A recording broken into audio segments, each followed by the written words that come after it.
Kidney की एक औषधि होती है, उसको बोलते हैं वरुण। ठीक है, वरुण का वृक्ष होता है। ठीक है, तो उसके बारे में चर्चा करेंगे। सबसे पहले वो किस किस उस पे काम करती है, वो कफ और वात दोनों का समन करती है। ठीक है, अधिकतर औषधियां जो कफ का समन करेंगी वो वात का भी समन करेंगी, अधिकतर अपवाद आपको मिलेंगे। साथ में अगर औषधि मान लो पित्त को नहीं बढ़ा रही है तो हम ये मान सकते हैं तीनों दोषों का समन कर देगी। क्योंकि जैसे ही कफ और वात का समन होगा तो शरीर का इम्यून सिस्टम इतना मजबूत हो जाएगा, पित्त का अपने आप संतुलन में आ जाएगा। ठीक है, वरुण का कोई और भी नाम है? नाम तो बहुत सारे हैं, फिर लंबा हो जाएगा, बताऊं नाम सारे। संस्कृत में वरुण बोलते हैं, इसको तिक्त शाक बोलते हैं, कुमारक बोलते हैं, वराण बोलते हैं, सिकी मंडल बोलते हैं, इसमें कुछ रखा नहीं है, वरुण पकड़ो। ठीक है, अब इसके अंदर रस कौन कौन सा है, इसके अंदर कटु है, कसाय है, ये ज्यादा है, और तिक्त है, मधुर कम मात्रा में। इसके बाद इसका जो है पित्त को ये बढ़ाने वाला है। ठीक है, तो जब पित्त को बढ़ाने वाला हो तो जब हम इस ऐसी औषधि को जब दें जो कफ का और वात का समन कर रहा है और पित्त का वर्धन कर रहा है, तो एक ऐसा उसके साथ अनुपान जोड़ सकते हैं जो पित्त को तो सम कर दे लेकिन वात और कफ को डिस्टर्ब ना करे। वो अनुपान जब हम देंगे तो औषधि त्रिदोष सामक की तरह काम करना शुरू कर देती है। ठीक है, अब इसको किस किस बीमारी में हम प्रयोग कर सकते हैं। ठीक है, मैंने इसको किडनी में ज्यादा प्रयोग किया है। ठीक है, किडनी में एक मैं संयुक्त तर्क बनाता हूँ जिसके अंदर वरुण की छाल, छोटा गोखरू, पुनर्नवा, मकोय, भूमि आवड़ा, मक्का के बाल, ये सब औषधियों के साथ संयुक्त रूप से प्रयोग करते हैं। तो किडनी के रोगी को इसकी छाल आप दोगे, सुबह शाम दोगे, तो वो बहुत ही लाभकारी होता है।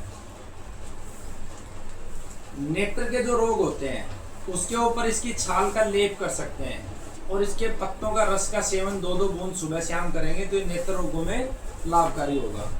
इसके फल भी आता है वरुण के और बड़ा सुंदर लगता है वो फल। हमारे कई बार जैसे आप देखोगे गंडमाला हो जाती है, यहाँ पे सोजन हो जाती है, उसके अंदर भी इसका जो है इसकी छाल का कवात बना के शहद के साथ मिलाकर सेवन कराएंगे तो उससे भी उसका शमन होता है। इसकी कवात को लगभग 20 ml, मतलब पहले 10 ग्राम लिया, उसको पका लिया, उसमें से जब 20 ml रहे, 100 ग्राम को पकाएं तो 20 ml रहे, उसमें हल्का सा शहद मिला के सेवन करा दे तो जो हमारी लसिका ग्रंथि है उसके अंदर जो सोजन है उसमें भी ये लाभकारी होता है। इसका जो सेवन जो हम करवाते हैं उसके साथ साथ इसका लेप भी, जो यहाँ पे सोजन होती है उसका लेप भी लाभकारी होता है। बवासीर में भी ये काम करता है।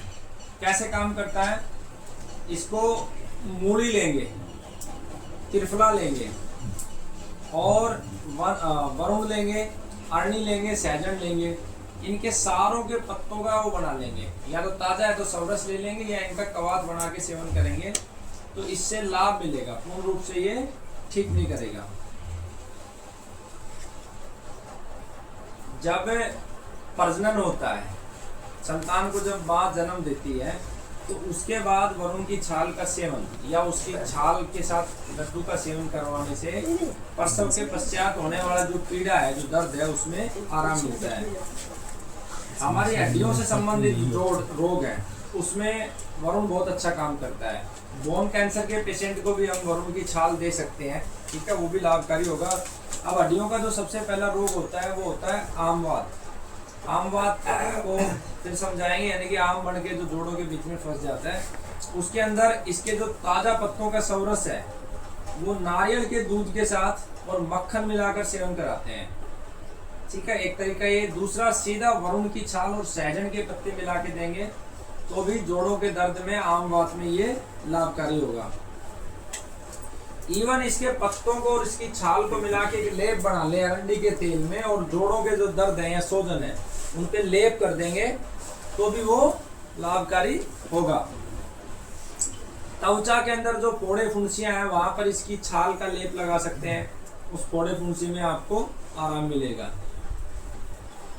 इसके अलावा बहुत ज्यादा पीड़ा शरीर में हो, खास करके वात से संबंधित पीड़ा हो, तो वरुण की छाल को थोड़ा सा हल्दी में मिला के देंगे तो उसमें भी पीड़ा में आपको लाभ मिलेगा। सामान्य जोड़ों के दर्द के रोग में इसको हरा श्रृंगार के साथ दे देंगे तो उसमें भी लाभ मिलेगा। तो ये मुख्य रूप से वरुण के उपयोग थे।